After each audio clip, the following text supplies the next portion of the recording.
वो अपने बुतों को अपने दिल में नस्ब करते हैं।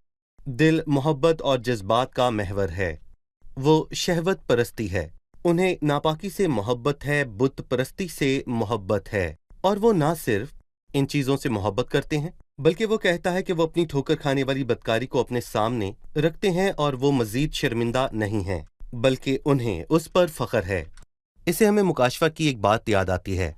उनके माथों पर उस हैवान की मोहर है। मतलब ये कोई ढकी छुपी बात नहीं कि मैं दरअसल बुत परस्ती करता हूँ, बल्कि ये बहुत ही वाज़ेह है कि मुझे इस पर फख्र है और मैं इस पर शेखी मारता हूँ। यहाँ पर दरअसल मसला दोहरा है कि दिल भी नापाकी पसंद करता है और इंसान को उस पर शर्मिंदगी भी नहीं है, और साथ ही वो खुदा के पास आकर उससे ये भी पूछते हैं।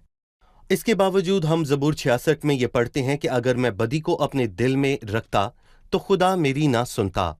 लेकिन वो इस शरारत और इस बदी के बावजूद खुदा के पास आते हैं और उससे पूछते हैं, और खुदा कहता है कि क्या ऐसे लोग मुझसे कुछ दरियाफ्त कर सकते हैं? क्या इन्हें तवक्को है कि मैं इनके सवालों के जवाब दूंगा?